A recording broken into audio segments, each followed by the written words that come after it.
The bolt was stripped.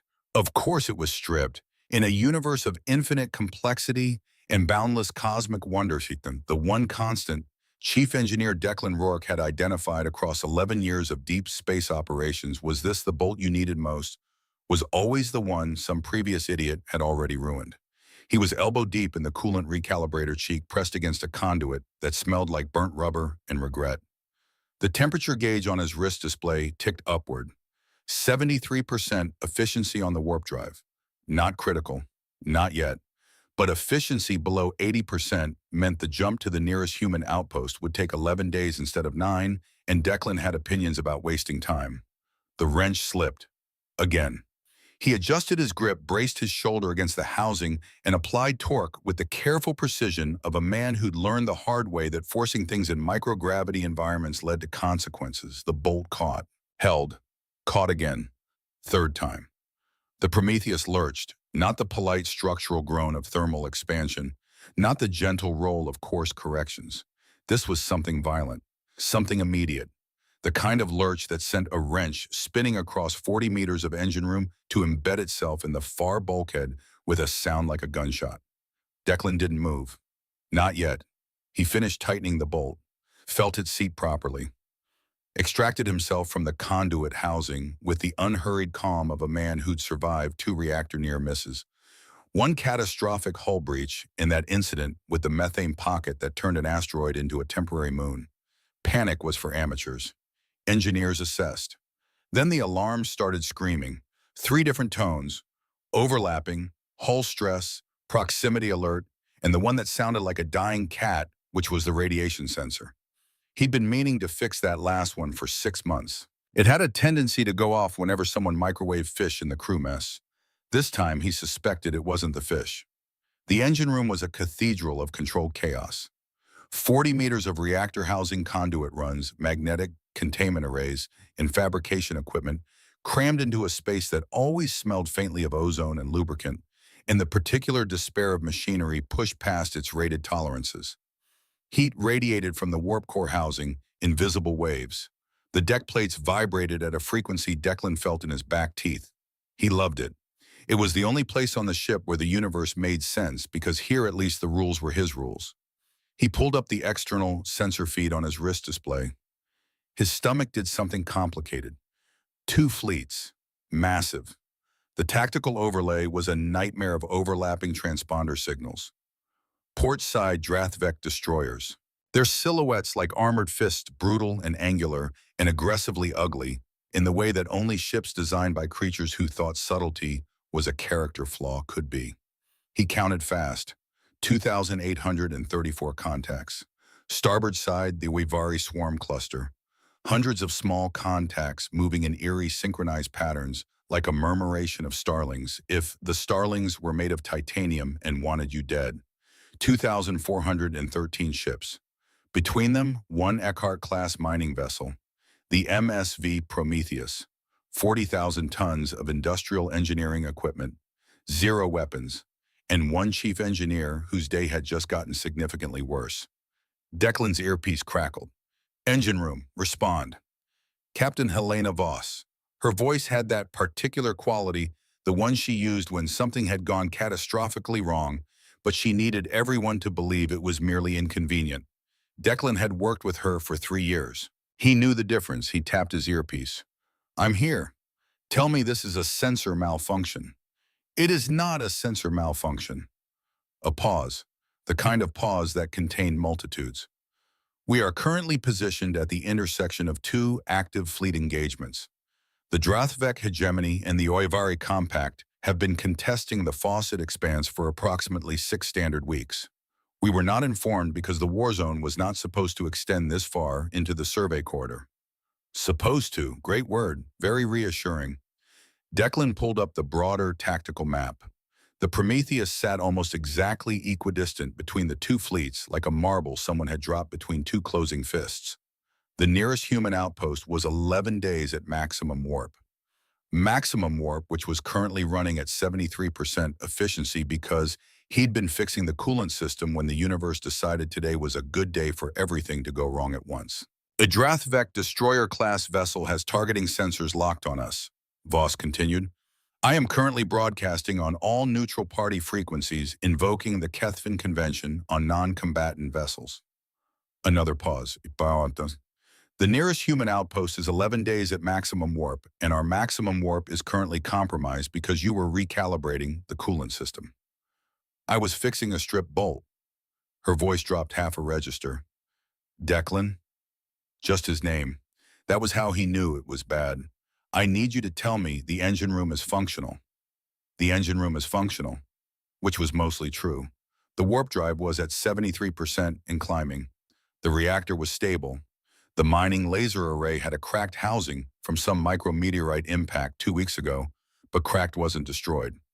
The waste ejection system was running hot, but that was normal. Everything was fine if you defined fine as capable of keeping the ship operational for another 11 days of crawling through space while 2 alien armadas decided whether to ignore them or vaporize them. What I need you to tell me, Declan said, is that you have a plan that doesn't involve us dying. I'm working on it. The comms went silent. Declan stood in the middle of his engine room, surrounded by the humming machinery that had been his entire world for the last 247 days, and did what engineers do when confronted with impossible situations. He started calculating. The door to the engine room hissed open. 6 arms came through first. That was always how you knew it was Kirsch. The Volnathi liaison mechanic had been assigned to the Prometheus by the Interstellar Engineering Cooperative, ostensibly to facilitate cross-species technical exchange. In reality, Declan suspected it was because no other Volnathi engineer had wanted the posting, and Kirsch had lost some kind of bet. All 4 of Kirsch's eyes were coordinated, ranged in their diamond pattern, the upper 2 tracking the ceiling as if expecting it to collapse. The lower 2 fixed on Declan with an expression that translated across species lines as, please tell me you have a plan. The Drathvek Krish said in the precise formal cadence of someone who'd learned standard from a textbook and never quite shaken the habit, have broadcast a general combat zone order. All vessels within the designated engagement perimeter are classified as valid targets. This includes non-combatant vessels. A pause. This includes us. Kirsch's modulated blue-gray skin shifted in what might have been anxiety.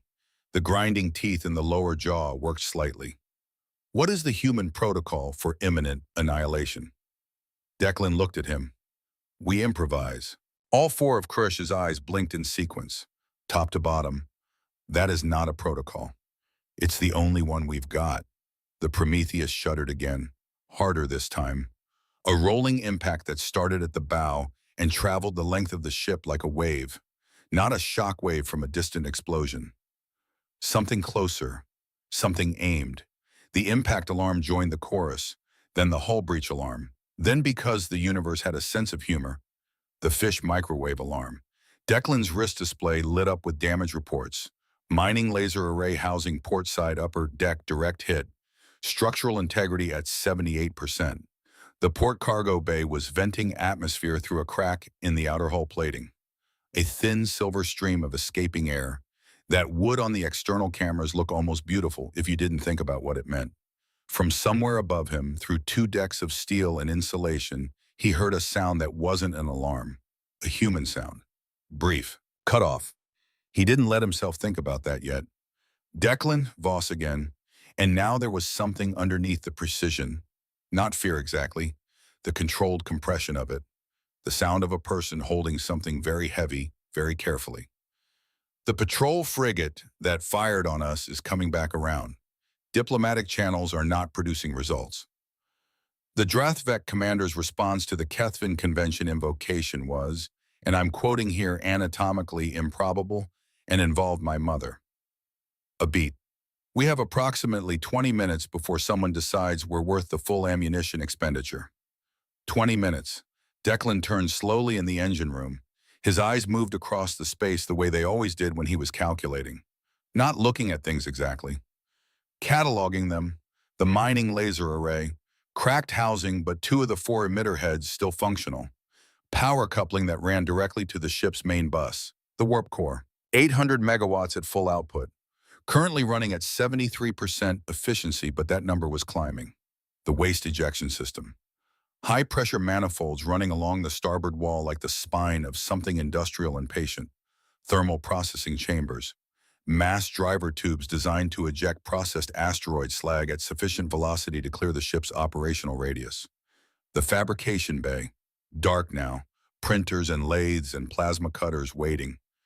Zero weapons. That was what the manifest said. That was what the Interstellar Engineering Cooperative Certification said.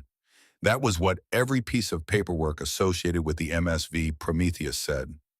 The manifest had never met Declan Rourke. He started smiling. It wasn't a nice smile. It was the smile of a man doing math that the universe hadn't approved yet. Kirsch saw it, took a step backward, which was impressive given that Kirsch had 6 limbs to coordinate. Why are you making that expression? What expression? The one that suggests you have an idea that will either save us or kill us faster. Those aren't mutually exclusive. Declan was already moving toward the waste ejection manifold, pulling up schematics on his wrist display. His fingers flew across the interface. "Captain," he said into the earpiece, "I need you to buy me an hour, and I need you to not ask what I'm going to do with the waste disposal system." Silence on the line. "Then do I want to know?" "Absolutely not." Another silence. Longer. 1 hour, Declan. He pulled the full schematic up on the main engineering display.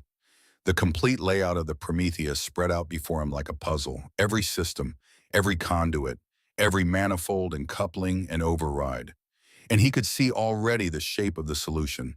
It was insane. It was probably illegal under at least 3 interstellar conventions. It was going to work. He grabbed the plasma torch from his belt and looked at Kirsch. "I'm going to need your help with something that violates the Geneva Convention, the laws of thermodynamics, and probably good taste." He ignited the torch. The blue flame hissed to life, painting his face in cold light. "Hand me that secondary coupling wrench. The big one." Kirsch stared at him for a long moment, all 4 eyes wide, the upper 2 tracking between Declan's face and the waste ejection manifold, the lower 2 fixed on the plasma torch. Then, with the expression of a creature making peace with its own mortality, Kirsch reached for the wrench. The waste ejection system in its intended configuration was deeply boring. High-pressure manifolds, thermal processing chambers, mass driver tubes designed to eject processed asteroid slag at sufficient velocity to clear the ship's operational radiuses without creating navigational hazards. Safe, reliable, certified to 17 different interstellar safety standards. Declan was about to make it none of those things. The slag, he said, not looking up from the manifold housing he was currently disassembling, with the focused intensity of a man defusing a bomb while simultaneously building a different bomb, is the key. We process thousands of tons of nickel-iron asteroid material every standard week. The thermal processing chambers superheat it to around 4,000 Kelvin before ejection. At that temperature, it's not solid anymore. It's a slurry, molten rock and metal, and the mass driver tubes can accelerate it to about 2 kilometers per second. Kirsch was holding 3 components in 3 of his 6 arms, a 4th arm braced against the manifold housing for stability, and the remaining 2 pressed flat against his sides, in what Declan had come to recognize as the Velnathi equivalent of covering your eyes. "You want to weaponize garbage. I want to weaponize everything." Declan pulled a wire-free strip, the insulation with his teeth, reconnected it to a different terminal. His hands moved with the efficiency of muscle memory.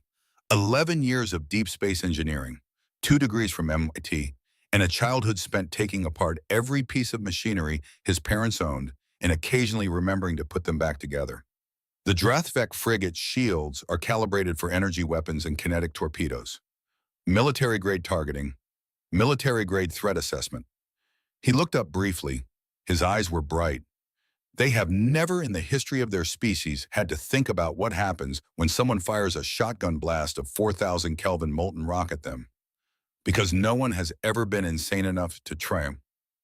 A pause. Until now. He went back to the wiring. The temperature gauge on the manifold housing was already climbing. The thermal chambers were cycling up.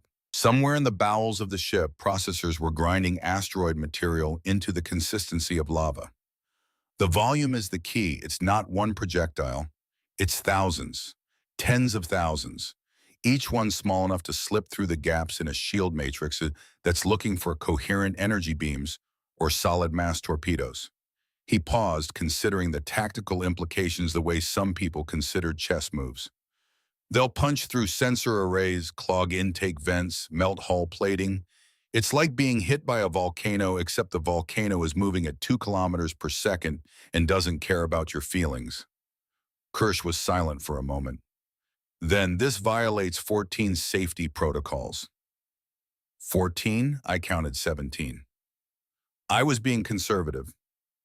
From the bridge through the open comms channel, Declan could hear Captain Voss. She was broadcasting to both fleets simultaneously. Her standard was crisp and precise, with the particular quality of someone performing calm while standing in a burning building. Attention Drathvek and Oivari fleet commanders. Be advised that the MSV Prometheus is currently transporting unstable experimental materials under Cooperative Research Directive 7. Destruction of this vessel would result in contamination of the surrounding sector to a radius of approximately formed a fractional pause, the pause of someone inventing a number. 4 light minutes. We strongly recommend all vessels maintain safe distance while we navigate clear of the engagement zone. Declan listened to this and felt a surge of genuine admiration. It was a magnificent bluff. It was also, as bluffs went, the kind that worked exactly once and then got you killed when the other party called it. But once was all they needed. The Drathvek commander's response came through on the open channel.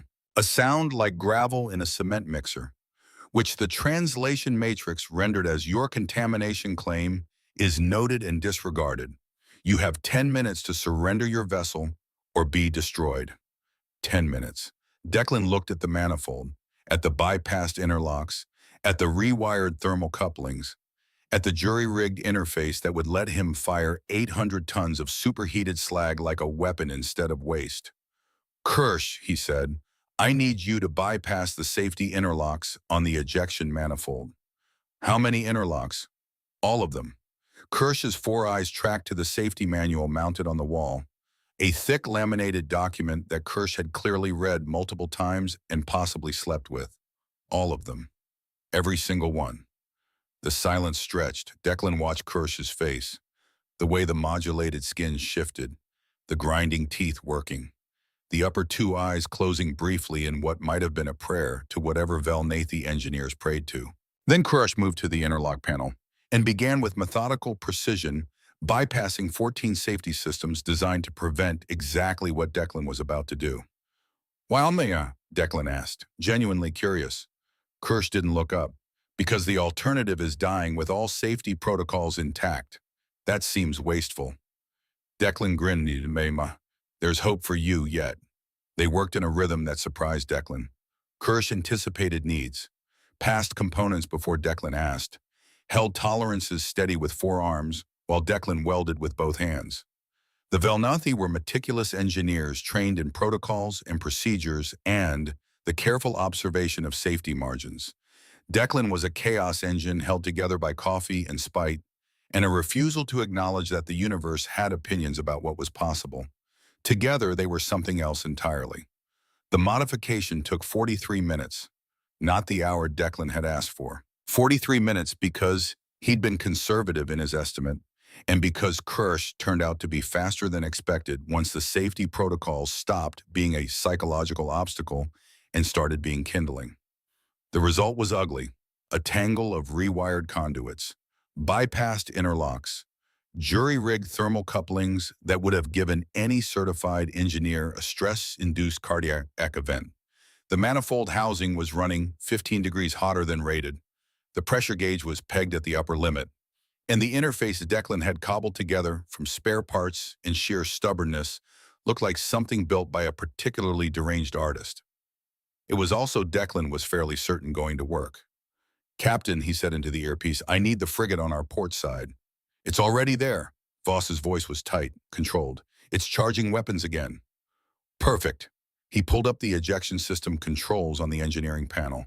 The interface was wrong, still showing standard slag disposal parameters because he hadn't had time to write new software. He was going to have to do this manually. Old school, the way engineers did things before automation made them soft. "Kirsch," he said, "when I say fire, I need you to open the thermal chamber release valve and the manifold pressure valve simultaneously. full pressure. Don't wait for the temperature gauge to stabilize. The temperature gauge not stabilizing means it'll be hotter. That's fine, that's better. Declan watched the targeting display. The frigate was 200 kilometers off the port bow, turning ponderously to bring its main weapons to bear. Big ship, heavily armored, designed to fight other warships in the kind of prolonged engagements where victory went to whoever had the thickest hull plating and the most stubborn captain. It had never been designed to fight a garbage truck. Fire! Kirsch opened the valves. The Prometheus shuddered. Not from impact this time. From recoil. The sudden violent expulsion of approximately 800 tons of superheated slag through the modified ejection tubes at velocities that made the ship's structural framework scream in protest. The sound was extraordinary. A deep percussive whoomp that Declan felt in his sternum, followed by a sustained roar like a waterfall made of fire. The deck plates vibrated. The manifold housing glowed cherry red at the coupling points. And somewhere in the thermal processing chambers, sensors were screaming warnings that no one was listening to because Declan had bypassed them 43 minutes ago. On the external camera feed, it looked like the ship had sneezed the sun. The slag cloud expanded outward in a cone of incandescent fury. Thousands of fragments, each one the size of a fist, each one carrying enough thermal energy to melt through steel. The vacuum of space did nothing to cool them. At 4,000 Kelvin, radiant heat was their weapon, and physics was their ammunition. The Drathvek frigate's shields flared, brilliant blue-white, the color of Cherenkov radiation, the color of a system working exactly as designed, electromagnetic fields deflecting and dissipating incoming threats with the casual efficiency of military-grade engineering. For about half a second, then the volume overwhelmed the matrix. Shield generators were built to handle coherent threats, energy beams, kinetic torpedoes, missiles with targeting computers and predictable trajectories. They were not built to handle tens of thousands of small, molten, completely random projectiles arriving simultaneously from a single vector. The shields didn't fail. They saturated, and everything that got through after saturation hit bare metal. The frigate's sensor arrays went first, delicate instruments, precision-engineered detection systems designed to track targets across millions of kilometers. Never designed for this. Never designed to be shredded by impacts that the targeting computers couldn't track because there were too many of them coming too fast from too close. The arrays exploded in cascades of sparks and venting atmosphere. Then the intake vents clogged. The frigate's engines ran on a delicate balance of fuel flow and oxidizer mix with intake vents that pulled in trace hydrogen from space to supplement the reaction mass. Those vents were now clogged with cooling slag that hardened in the vacuum and blocked airflow like arterial plaque. The engines coughed, stuttered, coughed again. The hull plating on the port side buckled, then melted in patches where concentrated fragments hit the same location twice, then tore because metal subjected to rapid heating and cooling develops stress fractures, and stress fractures develop opinions about structural integrity. The frigate didn't explode, it choked. Its massive frame listed to starboard, trailing debris like a wounded animal. Drive plasma vented from a dozen small wounds. The running lights flickered, died, flickered again, and then it began to drift. Not under power, not under control, just drift. Declan watched this on the monitor, breathing hard, hands still on the controls. His heart was doing something irregular. A rhythm that felt like it was trying to escape his chest through force of will alone. He didn't care. "That's what you get," he said quietly, "for shooting at a garbage truck." The silence on the bridge channel lasted exactly 3 seconds. Then Voss, her voice carrying a note Declan had never heard before. Something that might have been awe or horror, or the particular combination of both that came from watching someone do something that should have been impossible. "Declan, you have their attention now." The Drathvek fleet noticed. That was the problem with hurting one of their ships. It was like poking a very large, very armored animal with a very small stick. The animal didn't run. It turned around. 3 destroyers broke from the main engagement and oriented on the Prometheus. Each one 4 times the mass of the frigate Declan had just crippled. Their transponder signatures burned bright and angry on the tactical overlay. At the same time, the Oivari swarm cluster began redirecting. Not retreating, redirecting toward them. They think we're a threat, Kirsch said, studying the display with all four eyes. We are a threat. We are a mining vessel. Declan looked at him. What do you think the difference is? Kirsch opened his mouth, closed it, looked at the tactical display, looked at Declan.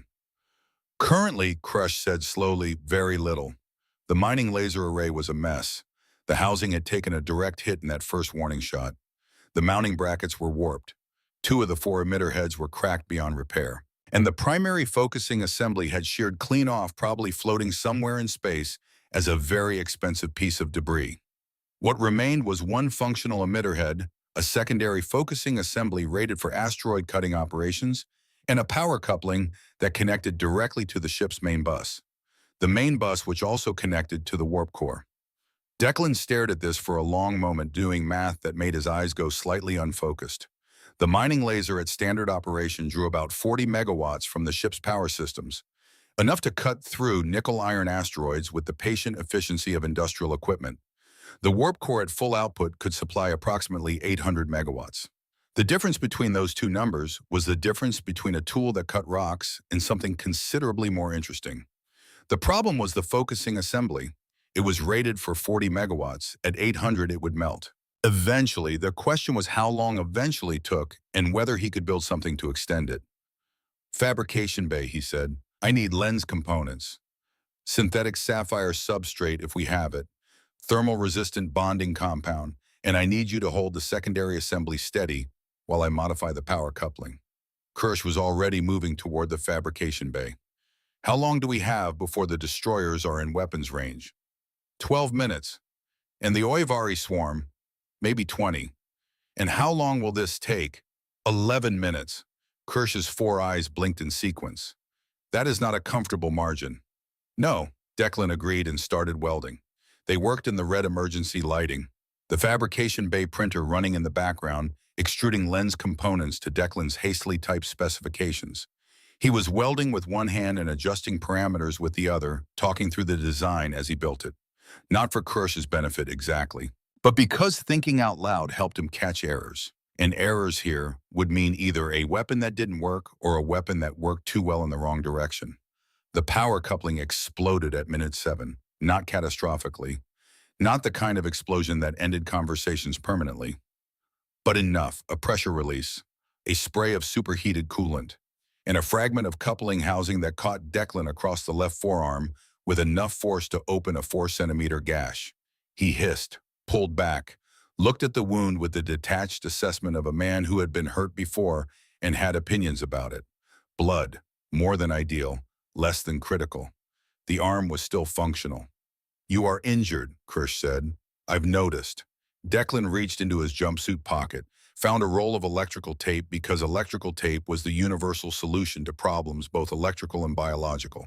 He wrapped the arm with 3 tight loops, pulling the wound closed through compression, and the sheer stubborn refusal to acknowledge that human tissue had different requirements than insulated wire. The bleeding slowed, not stopped, but slowed. That is not a medical assessment. It's an engineering assessment. Good enough means functional.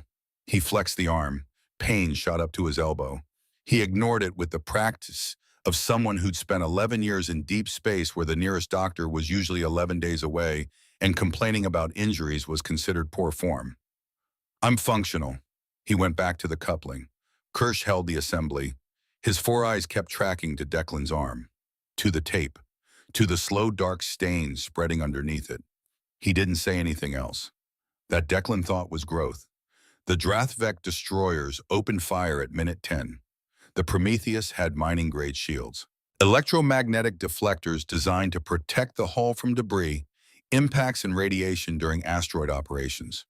They were not military shields. They were not designed to absorb directed energy weapons fire from 3 destroyers simultaneously. They absorbed the first salvo anyway because physics didn't care about design intent, and electromagnetic fields were electromagnetic fields. The second salvo hit the hull directly. Deck 7 went dark. The port cargo section, already compromised from the earlier hit, lost structural integrity entirely.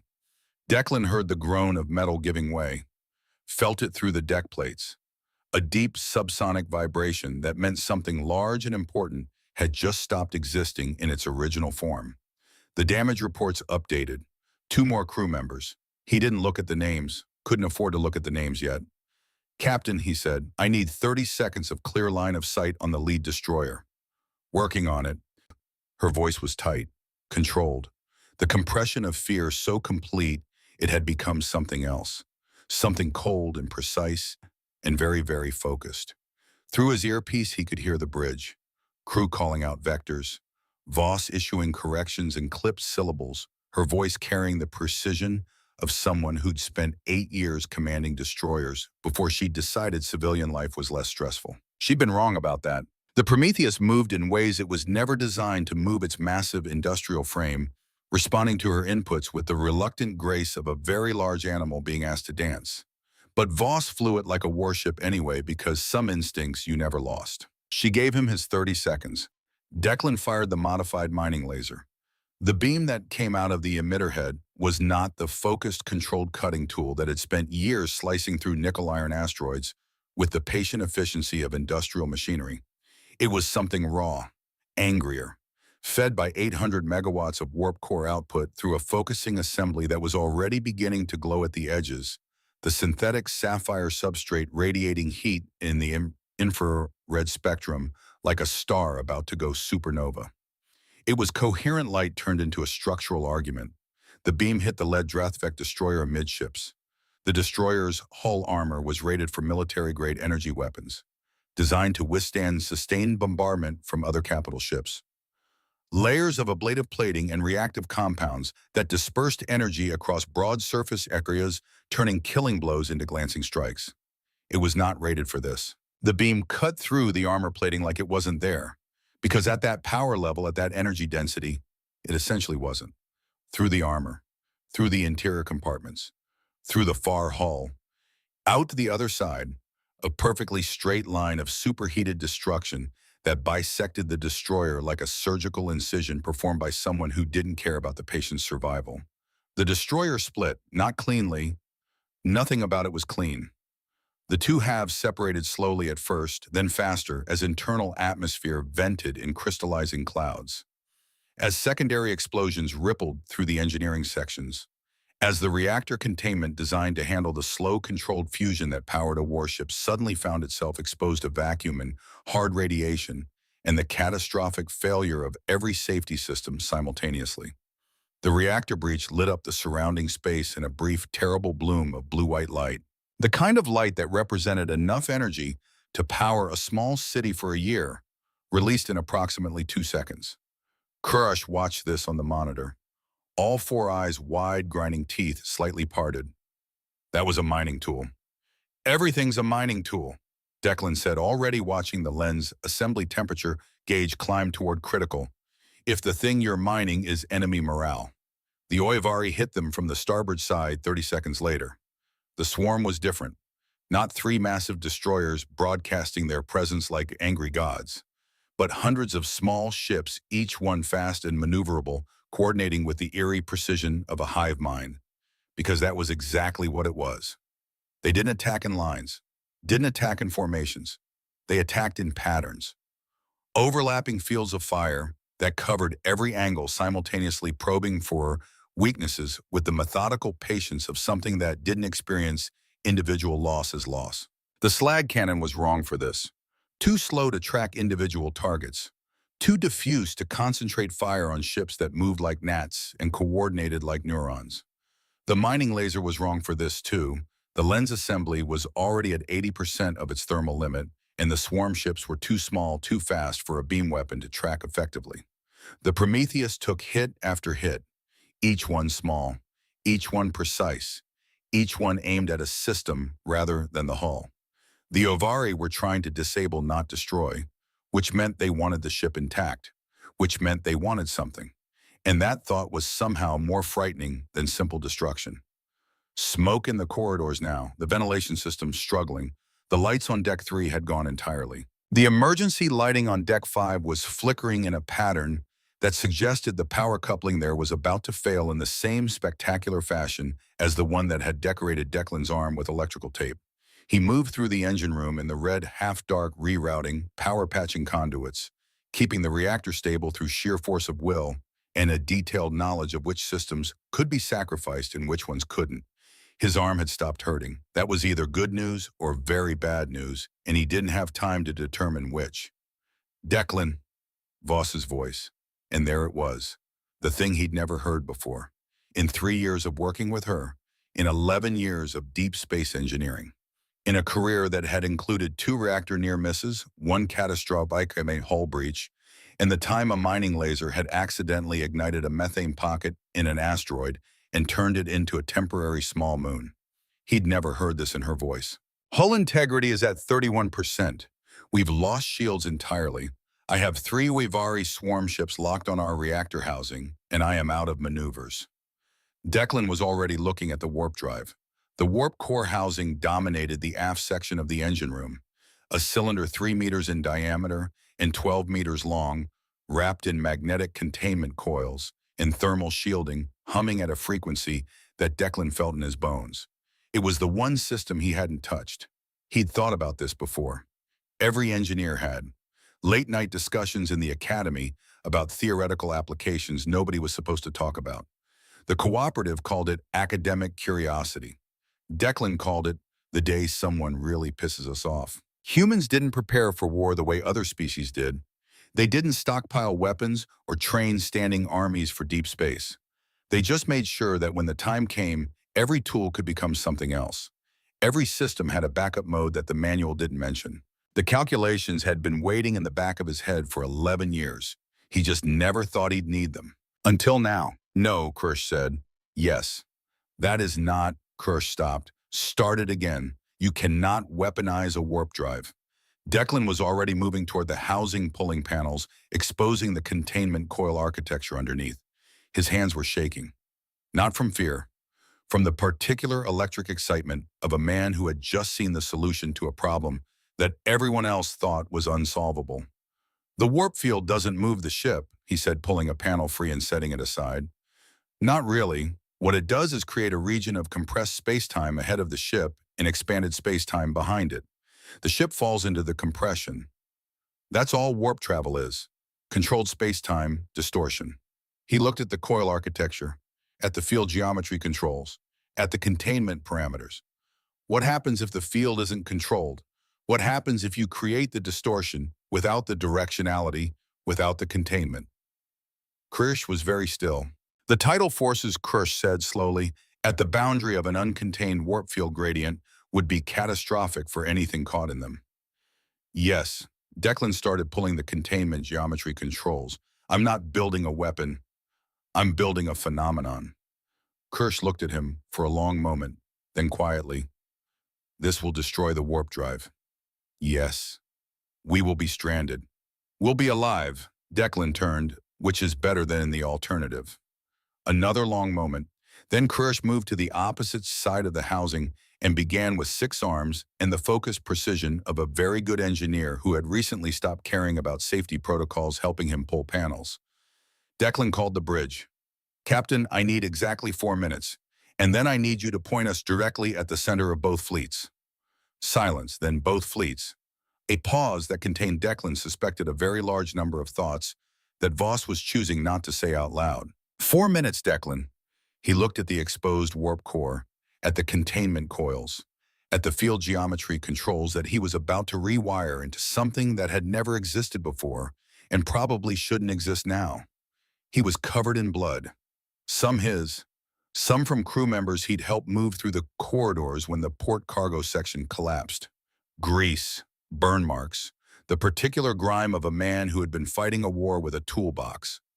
His arm throbbed under the electrical tape. His eyes were bright. He had the worst idea of his life, and 4 minutes to make it real. 4 minutes was not enough time. 4 minutes was also exactly enough time because Declan had stopped distinguishing between those two things approximately 43 minutes ago. The warp core's containment architecture was up close a thing of genuine beauty. Magnetic coil arrays wound in precise geometric patterns, each one calibrated to shape the space-time distortion into a coherent directional field. The engineers who had designed it had been brilliant. They had also been, in Declan's current assessment, catastrophically unimaginative. They had built a system to do one thing and had never once asked what it could do if you removed the constraints. He was asking now. The field geometry, controls, he said, hands moving through the coil architecture, are what give the warp field its direction. Remove the directionality, flatten the geometry to a sphere, and the field expands outward equally in all directions. He was rewiring as he talked. Kirsch working the opposite side of the housing in perfect synchronization. 6 arms threading cables through conduit runs with a speed and precision that Declan had stopped being surprised by. The containment coils are what keep the field stable. Reduce the containment, not eliminate it, reduce it, and the field becomes unstable. It pulses, it breathes. He paused a wire between his teeth, both hands occupied.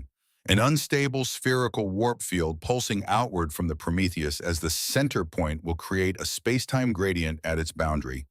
Anything caught in that gradient will experience differential tidal forces. The leading edge of the object, Kirsch said, not looking up from his work, will be in compressed space-time. The trailing edge will be in expanded space-time. The object itself will be subjected to forces acting in opposite directions simultaneously. A pause.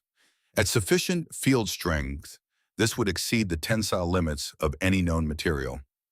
At sufficient field strength, Declan agreed yes. And the field strength you are planning to generate, sufficient. Kirsch's 4 eyes blinked in sequence. I see. The Prometheus shook continuously now. Not the discrete impacts of earlier, but a sustained rolling punishment as the Oivari swarm maintained their assault and the 2 remaining Drathvek destroyers closed range. Through his earpiece, Declan could hear the bridge in real time. Crew voices tight with controlled panic. Damage reports stacking up faster than they could be processed. Voss's voice cutting through it all like a blade. Starboard thrusters full burn, giving me the vector I asked for. And underneath her voice, the sound of the ship itself. The groan and shriek of metal under stress. The percussion of impacts. The hisses of atmosphere venting from places it shouldn't be venting from. He had 2 minutes left when the power coupling on the containment coil array failed. Not the same coupling as before, a different one. The Prometheus was running out of components that hadn't been stressed past their limits, and the laws of physics, unlike Declan, did not negotiate. The failure sent a surge through the coil array that lit up 3 of the field geometry controls and left them dark. He stared at the dark controls for approximately 1 second, the second it took to run the calculation, to determine what the loss of those 3 controls meant for the field geometry, to decide whether it was fatal. It wasn't fatal, it was worse than his original design. The field would be asymmetric, stronger on the port side than the starboard, which meant the effective radius would be uneven, which meant the tidal forces at the boundary would vary. Some ships would get more than others. He decided this was acceptable.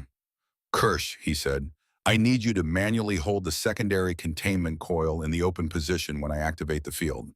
It's going to want to close. That's the fail-safe. Don't let it close. Kirsch looked at the coil in question.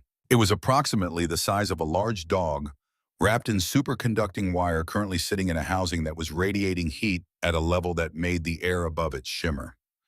Manually, you have 6 arms. 2 of them are rated for high-temperature environments, rated for moderate high-temperature environments. Close enough. Declan met Kirsch's 4 eyes. I know what I'm asking. A long moment, the ship shook. Something exploded on deck 2. He felt it through the deck plates, a sharp, definitive crack that meant structural failure, not just damage. Somewhere above him, someone was shouting. Hand me the thermal insulation wrap, Kirsch said. Declan handed it over. Kirsch wrapped 2 of his arms methodically, efficiently, with the focused calm of a creature that had made a decision and was done second-guessing it. Then Kirsch positioned himself at the secondary containment coil and braced all 6 limbs against the housing. Ready. Declan called the bridge. Captain, now. He heard her. Not her voice, but the Prometheus itself responding to her hands. The thrusters firing in a sequence that turned the massive ship on its axis, pointing it toward the gap between the 2 fleets. Both fleets were firing on them. The ship was coming apart in real time, systems failing in cascades. The damage reports a continuous stream of bad news that Declan had stopped reading because reading them would mean acknowledging them, and acknowledging them would mean stopping, and stopping was not an option. Voss flew them through hell, 4 minutes of hell, precise and controlled and magnificent. The Prometheus moving through a crossfire that should have destroyed it 3 times over. Voss threading gaps between weapons fire with a ship that had the maneuverability of a very large, very stubborn brick. He heard her on the bridge channel, her voice never breaking, never rising, calling out adjustments in the same tone she used for routine navigation. 15 degrees port. Compensate for the drift. Give me full burn on the starboard array. Declan activated the modified warp field. The sound it made was not an explosion. It was not a weapon sound. It was something older. A deep subsonic pulse that Declan felt in his teeth, in his chest, and somewhere behind his eyes. A sound that the human body recognized as wrong in the way that it recognized the sound of a large predator in the dark. The warp core's hum changed pitch, climbing, climbing, and then the field expanded outward. On the external cameras, the ones that were still functional space around the Prometheus did something that space was not supposed to do. It rippled, like heat haze, but wrong. The stars behind the ripple were in the wrong places, shifted by the distortion. Their light bent around the field boundary in ways that made Declan's eyes hurt when he tried to track them. The ripple expanded outward in a sphere, uneven on the port side where the failed controls had skewed the geometry, but expanding, growing, reaching. The Oivari swarm ships hit the field boundary first. They were closest. The effect was not instantaneous. It was worse than instantaneous. It was visible. The small, fast ships caught in the gradient began to deform, their hulls twisting as the space-time differential applied forces that no structural material was designed to resist. They didn't explode. They unraveled, slowly, terribly, the way a cloth tears when pulled from both ends simultaneously, the way metal fails under torsion stress, the way things come apart when the universe stops agreeing that they should be together. The debris that remained was wrong-shaped, twisted into geometries that hurt to look at. The Drothvek destroyers were larger. They lasted longer, long enough for Declan to watch on the monitor as the field reached them, long enough to see the hull plating begin to buckle. The weapons arrays twist out of alignment, the drive sections separate from the main hull with a slow grinding inevitability, long enough to see the secondary explosions as internal systems failed under the tidal stress. Brief blooms of light in the distorted space around the Prometheus. Kirsch held the containment coil, both thermal-wrapped arms locked around it, all 6 limbs braced, holding it open against the failsafe that kept trying to close it, that kept trying to make it stop. Declan watched the field strength gauge and the coil temperature simultaneously, running the numbers, waiting for the moment when the field had done what it needed to do. The warp core temperature hit critical. The field began to collapse. "Let go," Declan said. Kirsch let go. The containment coil slammed shut. The field imploded back toward the ship. Not catastrophically, not the way it would have if he'd lost control entirely, but hard enough to throw both of them off their feet. Hard enough to crack the remaining display screens. Hard enough to make the Prometheus ring like a bell struck by something enormous. Then silence. Not complete silence. The ship was still making sounds. The sounds of damage and stress and systems failing in slow cascades. But the weapons fire had stopped. The impacts had stopped. The continuous percussion of the battle had stopped. And in its absence, the silence was so profound that Declan could hear his own heartbeat. He was on the floor. He didn't remember getting there. His back was against the warp core housing, which was hot enough to be uncomfortable. His hands were in his lap. They were shaking. Not from excitement this time, from the particular full-body tremor of a nervous system that had been running on adrenaline for too long and had just run out. He looked at the warp core. The temperature gauge was in the red. The field geometry controls were dark. The containment coil array was locked in its closed position and would not be opening again. The warp drive was as he had predicted slag. He looked at the external camera feed. The surviving ships, those that had been outside the field's effective radius, the ones at the edges of both fleets, were moving away. Both fleets, retreating, from a mining vessel, from a ship with no weapons, from 40,000 tons of industrial equipment, and one engineer with a plasma torch and nothing to lose. Kirsch was sitting on the deck 3 meters away.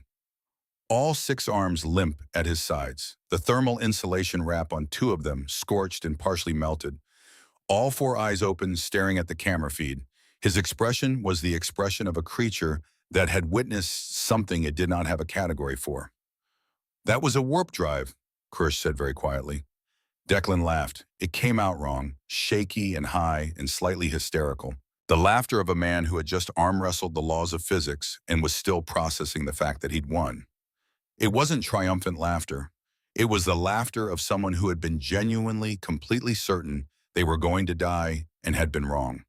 And the wrongness of it was so profound that the only available response was to laugh at it. "Yeah," he said when he could speak again. "Yeah, it was." The comms crackled. Voss's voice, raw, stripped of its usual precision. The voice of a person who had been holding something very heavy for a very long time and had just been allowed to put it down. "All stations, this is the captain. We're alive." A pause. "Damage report when you can." Another pause. Longer. "And Declan, never do that again." He leaned his head back against the warp core housing. The heat was almost comfortable. His arm throbbed. His hands were still shaking. The engine room smelled like burnt metal and ozone and the particular acrid scent of a warp core that had been pushed past every limit its designers had imagined. "No promises, Captain." The translation system chimed, an intercepted transmission flagged by the comms array as high priority. He almost ignored it. Then he looked at the source codes, Drathvek command frequency and Oivari hive channel, both broadcasting simultaneously, both flagged as fleet-wide alerts. He pulled up the translation. The Drathvek message was terse, military, the kind of communication that had been stripped of everything except operational necessity. Alert, human vessel class unknown. Engagement resulted in total loss of forward elements. Vessel confirmed unarmed. Repeat unarmed. Do not engage. Transmit to all fleet commands. The Oivari message was longer, more complex. The hive mind's characteristic layered syntax rendering it strange in translation. Warning propagated. Human engineering vessel. No weapons detected. No weapons required. Vessel demonstrated capacity for space-time manipulation. Classification extreme threat. Recommendation avoid all contact. Human vessels without weapons are more dangerous than human vessels with weapons. Reason unknown. Hypothesis, they improvise. Declan read this twice. Then he closed his eyes and smiled. A real smile this time. Not the manic grin of a man building something insane, but the quiet, exhausted smile of a man who had just heard the universe say something true. They improvise. Beside him, Kirsch had pulled out a data pad. His 4 eyes were focused on it with the particular intensity of an engineer who had had an idea. 2 of his arms were sketching modifications to the slag cannon. Declan could see adjustments to the thermal chamber geometry that would increase the ejection velocity by approximately 15%. The other 4 arms were still limp. The thermal wrapping was still scorched. Kirsch was doing this on autopilot, the way engineers did things when the idea was too good to wait for the rest of the body to recover. The corruption Declan thought was complete. He looked at the engine room, at the ruined warp drive, the modified slag cannon, the jury-rigged mining laser, the bypass safety systems, the scorch marks and the sparks in the electrical tape on his arm, and the wrench still embedded in the far bulkhead from the very first shockwave before any of this had started. At the evidence of everything they'd built and broken and rebuilt in the last 43 minutes. He thought about Rashid Okafor, about the voice cutting off on the crew channel, about the names on the damage report he hadn't let himself read yet. He'd read them. He'd read all of them. Just not yet. For now he sat on the floor of the engine room of the MSV Prometheus, a ship with no weapons and no warp drive and 31% hull integrity, drifting in the wreckage of 2 alien fleets, and he listened to the silence where the battle had been. 3 weeks later, the intercepted transmissions had become something else entirely. Declan sat in the repaired medical bay visiting Rashid. His friend was in recovery, multiple fractures, collapsed lung, but alive. Alive mattered more than anything else. "Did we really just fight 2 alien war fleets with mining tools?" Rashid asked. His voice was weak, but his eyes were bright. The same eyes Declan had seen wide with fear when the hull breach alarm went off. When Rashid had known in that moment that he might not make it. But he had made it. They both had. "We didn't fight them," Declan said. "No, we improvised them to death." Rashid laughed. The sound caught in his chest, turned into a wince, then became laughter again. Painful laughter, the kind that said he was alive enough to hurt and grateful for it. "Martinez didn't make it," Rashid said quietly. "Chen, Okoye, I heard the names." Declan nodded. He would read them. Soon. "They knew the risks," Rashid said. "We all did. Mining's dangerous even without the wars." "Yeah, but we won December. We actually won." "We survived," Declan corrected. "That's not the same thing." "Close enough." Rashid was quiet for a moment. Then, "Why'd you wait so long to read the names 3 weeks?" Declan looked at the floor. "Because if I'd read them during the fight, I would have stopped being an engineer. Would have started being someone who just lost friends. And friends don't keep ships running. Math does." Rashid nodded slowly. "Yeah, I get that." The comms officer had been collecting the transmissions, broadcasting them over the ship's internal network. A reminder, a monument, a story that was already spreading across the galaxy faster than any ship could travel. Galactic Defense Network Advisory. Human civilian vessels classified as unpredictable, high-threat entities regardless of armament status. Mining vessels, cargo haulers, and survey ships are considered armed equivalent. Do not engage. Do not provoke. Human engineers view safety protocols as suggestions impossible. It as challenge in civilian equipment as weapons awaiting assembly instructions. Drathvek High Command, internal memo. Fleet operations revised. Human space designated no contact zone. The Prometheus incident demonstrates human engineering capacity for rapid improvisation under combat conditions. Conventional threat assessment models are invalid. Species weaponizes civilian infrastructure in minutes. Avari hive mind distributed analysis most concerning finding humans demonstrated restraint after achieving total tactical superiority. Chose not to eliminate all surviving vessels despite having capacity to do so. Implies strategic thinking beyond immediate conflict resolution. Cultural value placed on mercy or calculated intimidation. Possibly both. Revised threat assessment, catastrophic if provoked. Unpredictable if peaceful. Recommend maximum caution in all future encounters. Declan read these in the quiet of the engine room. The new warp drive was being installed. 8 weeks of work ahead. But they'd been picked up by a human transport convoy 2 days after the battle, towed to the nearest repair station, given emergency supplies and a Security Council commendation that Declan had immediately filed in a drawer and forgotten about. What mattered was the work. What mattered was that they'd survived. Kirsch had submitted a formal request to the Interstellar Engineering Cooperative, permanent transfer to human engineering operations. Application approved within 6 hours. Reasons cited in the official documentation: cultural compatibility, philosophical alignment with human approach to problem solving. Prefer working with species that views obstacles as opportunities rather than limitations. Reasons cited in Kirsch's personal log, which Declan had been allowed to read. Declan stood alone in the corridor outside Medical Base 7. The datapad in his hand displayed 7 names. He'd avoided looking at them for 3 weeks. Now with the Prometheus docked at Titan Station and the immediate crisis over, he owed them this.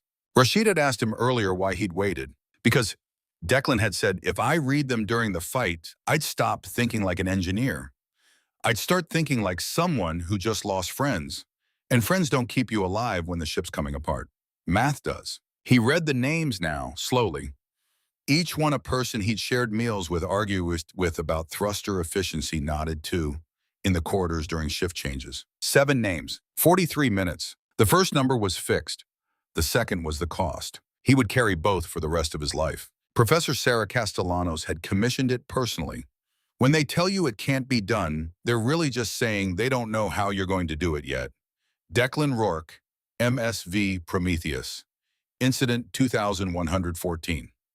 Declan had received a photo of it via tight beam transmission. He'd stared at it for a long time, then filed it next to the commendation. He sat in the engine room surrounded by the machinery that had saved their lives. The slag cannon, the mining laser. The space where the warp core had been now just an empty housing waiting for its replacement. He thought about what they'd done. what it meant. Humanity's greatest weapon wasn't a weapon. It never had been.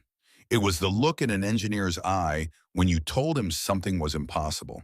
That particular dangerous light that meant he'd already started building the proof you were wrong. The Prometheus Protocol. That was what they were calling it now, not the slag cannon, not the mining laser, not the warp field weapon. The protocol was simpler than that.